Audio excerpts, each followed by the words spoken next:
Liquor scam కేసులో కవితకు దక్కని ఊరట. కవిత బెయిల్ పిటిషన్పై తీర్పు వాయిదా పడింది. తదుపరి విచారణ మే 6వ తేదీకి వాయిదా పడింది. ఈడీ, సిబిఐ రెండు కేసుల్లోనూ కవిత బెయిల్ పిటిషన్లపై తీర్పు వాయిదా పడింది. ఈడీ, సిబిఐ రెండు కేసుల్లోనూ కవిత బెయిల్ పిటిషన్లపై తీర్పు మే 6వ తేదీకి వాయిదా పడింది.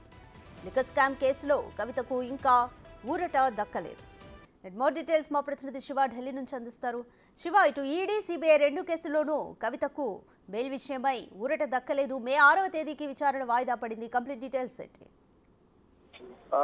మేరక ఢిల్లీ లిక్కర్ స్కామ్ కేసులో ఈరోజు బెయిల్ పిటిషన్ పై తీర్పు ఇవ్వాల్సి ఉంది. కానీ 6వ తేదీన ఈడీ కేసులో కూడా బెయిల్ పిటిషన్ పై తీర్పు ఇవ్వాల్సి ఉందని చెప్తుంది. రెండు కలిపి 6వ తేదీనే రెండు తీర్పు వెల్లడిస్తామంటూ కూడా ఇటు రౌజని కేసు న్యాయమూర్తి కావేరి బవేజ ఆదేశాలు జారీ చేశారు. గతంలో 22వ తేదీన సిబిఐ కేసులో ఢిల్లీ లిక్కర్ సిబిఐ కేసులో 2వ తేదీన తీర్పు వెలువరిస్తామంటూ కూడా కవిత కేసుకు సంబంధించి ఢిల్లీ లిక్కర్ స్కామ్ లో కీలకంగా వ్యవహరించారు. కవితకు బెయిల్ మంజూరు చేయాలంటూ కూడా సిబిఐ వాదనలు వినిపించిన నేపథ్యంలో తీర్పును రిజర్వ్ చేశారు. 2వ తేదీన సిబిఐ కేసులో ఢిల్లీ లిక్కర్ పాలసీ సిబిఐ కేసులో మే 2వ తేదీన తీర్పును వెల్లడిస్తామంటూ కూడా కావేరి బవేజ ఈ రోజు వాయిదా వేసినప్పటికీ 6వ తేదీన Delhi liquor scam money laundering కేసులో కూడా ఆరోపణలు ఎదుర్కొంటున్న నేపథ్యంలో ఆ కేసులో కూడా తీర్పును రిజర్వ్ చేశారు. 6వ తేదీన ఆ కేసుపై కూడా మే 6వ తేదీన తీర్పు వెల్లడిస్తామని తెలిపారు. ఈ నేపథ్యంలో రెండు కేసులకు సంబంధించి ఢిల్లీ లిక్కర్ కేసులో, ఢిల్లీ లిక్కర్ పాలసీ కేసులో రెండు కేసుల్లో కూడా ఇటు సిబిఐ, ఇటు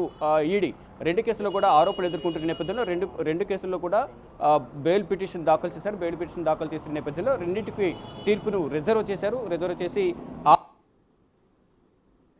వాయిదా వేసిన నేపథ్యంలో 6వ తేదీన ఇటు సిబిఐ కేసుకు సంబంధించి కూడా తీర్పును 6వ తేదీన రెండు కేసులకు సంబంధించి తీర్పును వెలువరించే అవకాశం ఉంది. ప్రధానంగా చూస్తుంటే Delhi liquor policy case south group లో కవిత కీలకంగా వ్యవహరించారు కాబట్టి కవితను మార్చి 15వ తేదీన హైదరాబాద్ లో ఈడీ అదుపులో తీసుకున్న తర్వాత అదే రోజున ఢిల్లీ తరలించారు. ఢిల్లీ తరలించిన తర్వాత 16వ తేదీన రౌజని కోర్టులో హాజరుపరిచిన నేపథ్యంలో 10 రోజుల ఈడీ కస్టడీకి ఇచ్చారు. ఈడీ కస్టడీ ముగిసిన తర్వాత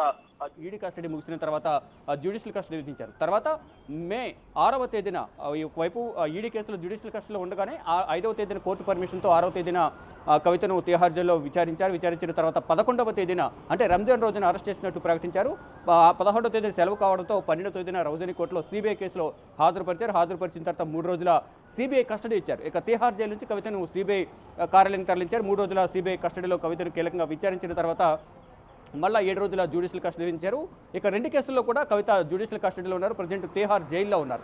అయితే రెండు కేసులో Delhi liquor policy CBI case, Delhi money laundering case ED కేసులో కూడా ఆరోపణలు ఎదుర్కొంటున్న నేపథ్యంలో రెండింటిలో బెయిల్ పిటిషన్ దాఖలు చేశారు. గతంలో ఈడీ కేసులో మధ్యంతర బెయిల్ పిటిషన్ దాఖలు చేసిన నేపథ్యంలో ఏప్రిల్ 8వ తేదీన మధ్యంతర బెయిల్ను కొట్టేశారు. తర్వాత రెగ్యులర్ బెయిల్ను వాదనలు వినాలని కోరిన నేపథ్యంలో 16వ తేదీన వాదనలు విన్నారు.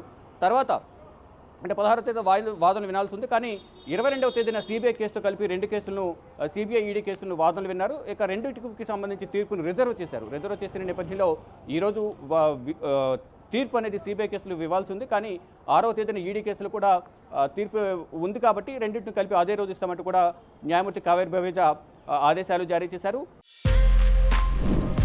For more videos like this, subscribe Big TV channel.